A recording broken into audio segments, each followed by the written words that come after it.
And just for shits and giggles, let me show you some of the other ones that we have. Back when I don't know about you, but when I get something new, I kind of expect it to work right out of the box. Anyway, I discovered that my new truck, it sounded like it was rattling. It could have been the Titanic hitting the iceberg. It was rattling so bad. And I thought the bearing over here was the problem. Well, as it turns out, it actually was. But it wasn't the reason for it. Arrma must have known about it because they added this little rubber thing right here. Now, when I finally looked at my son's, whose truck is working fine, I moved this back to where it's supposed to be, and now it doesn't make the horrible shaking noise. So initially, I held down the bearing, and it sounded a whole lot better. But I can't do that while I'm driving it, obviously. So that's when I had to look for other options. First it pissed me off, then I solved the problem. Okay, so let me just give you a few facts about this truck. The steering on it absolutely sucks. So what I did, and I can show you in another video how I went about it, but what I did, there were two things actually. I bought some upgraded, yet still very cheap servos off of Amazon, and I'll leave the links for them in the description. But I also bought a high-end servo for my truck. My son, he may get one down the line, but for right now, it was just for me, because I am used to a good servo in my e-Revo, and I cannot take a step down there. Now, 100%, I love the truck, but there's an issue that I think Arrma needs to address, and that is the servo saver built into it. So there's two problems here. One, the servo saver that it comes with is entirely too weak. There are several different options to fix that. The first, it requires a modification. Add a Kimbrough 124 servo and shave off the two sides. If you'd like to see that in a video, let me know and I will do it, because I've already shaved two of them. And then the other thing is, if you're gonna use a high-powered servo, something with a lot of torque, you may just want to take the servo saver off altogether. The reason being is if you use a servo saver and a high torque servo, it's going to be fighting against the spring in the servo saver. So this is what I did as a compromise. At first I was thinking I would go with a metal horn to permanently fix my problem. And a local hobby store even told me that's one of the things I could do to fix it. So I have a metal horn that is not in use, but I would rather have some form of protection. So what I did was I put the original servo saver back on with a key modification. I have two screws going through the center of it to lock it in place. This way I have the benefit of a servo horn with the proper fitting, because fitting is a real issue down there. It is a very tight area. But if it strips, it's going to strip a $6 part, not an $80 servo. The Amazon ones that I was talking about are not $80. In fact, you get two, I think, for $30. By the way, they are perfectly fine for this operation. So I've tried two servo savers. I've tried the Kimbrough and I've tried the GPM. I didn't care for the GPM. I immediately gave the GPM to my son. He took off the Kimbrough. He didn't like it. But, you know, I guess to each his own. To me, I'd rather run without it. But then again, he actually flies his. I mean, flies and flips. And, you know, I'll go over a jump. And realistically, I never broke the e-Revo that much once I put enough parts on it to make it so it wouldn't break. How about I show you a little bit of the Kraton running, and from there I will show you my entire collection of cars. Alright, let's get to it.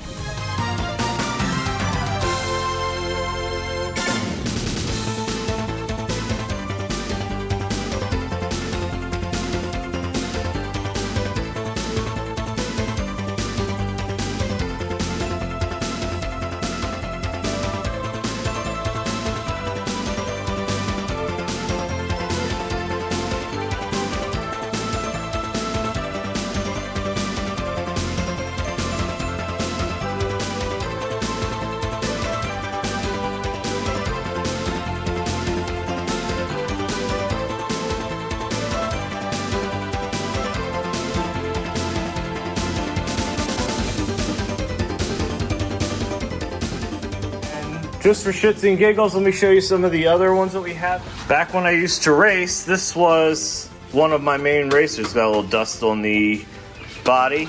Here, this is the one that actually gets used. And this is an EB410 by Tekno. Oh, it's outdated now, my son says, which is okay. Stampede 4x4. That's a 4x4 Stampede by Traxxas. There's my Stampede, a mini Revo, another Slash. Tekno. This is an SCT 410.3. Also outdated. Yeah, thanks. We have two of these because my son and I used to race. This is a Traxxas Slash 4x4. Another Stampede. This is a 2-wheel drive. It's broken. It is broken. And then we got more of them downstairs. But yeah, we've been in and out of this hobby a long time. If you look at that one back there, it's an RC10 ST. It's a starter truck. I bought that because my son wanted to play with my original one, which I'll show you in a minute. But I didn't want him to touch it because it's in damn good condition. And this is my son's first truck, his mini Slash. The pink broken Stampede actually started out as a rustler. Out of spare parts, I turned it into a Stampede. So here's another car. This one is a Super Sabre. Now, the reason it's not painted a traditional gray like on the box cover is because I had the toy version and it was painted black and I liked it, and that's the color I painted it when I found it. Now, this one's an interesting one because I actually bought it in pieces. I bought several cars and made one out of it. This is the first one I ever built. It's a Stadium Blitzer from back in the 90s. I think they actually still make this one today. I haven't used it in years. I did modify it for a 7-cell nickel battery back in its day, and this thing actually did go pretty fast, all things considered. The tires were completely worn. I ended up finding replacements. Never used the thing since, but I've upgraded pretty significantly since this car. I upgraded the Stadium Blitzer to this bad boy. The body is a reproduction because at the time when I was rebuilding my trucks, well, they didn't make it anymore. This came out in the early 90s. This is actually the second generation, so I think it's the 1991 edition. It can't even keep up with modern stuff. But this is the first team associated car I ever built.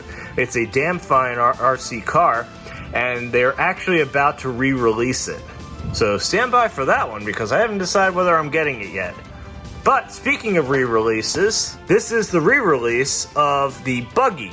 So my wife got me this for Christmas several years ago when it was announced. It has been used. I have raced it. This one is a Team Associated TC3. At the time, I only bought Team Associated cars. I have no idea why I had such brand loyalty, but I did. And every single time I used this thing, within seconds it broke, so I stopped using it, and it became a shelf queen, which is why I didn't bother making sure this actually fit the wheels properly. This is our third Traxxas Slash 4x4. The reason this one's amongst the ones that don't get used is because this is my late father's truck. So the three of us, my son, myself, and my dad, used to race every single week, usually on Friday nights and Saturdays, at this local track. Since he's passed, I have his truck. My son did take the motor and speed controller out of it, put it in my daughter's truck, but as for his vehicle itself, it is now a shelf queen.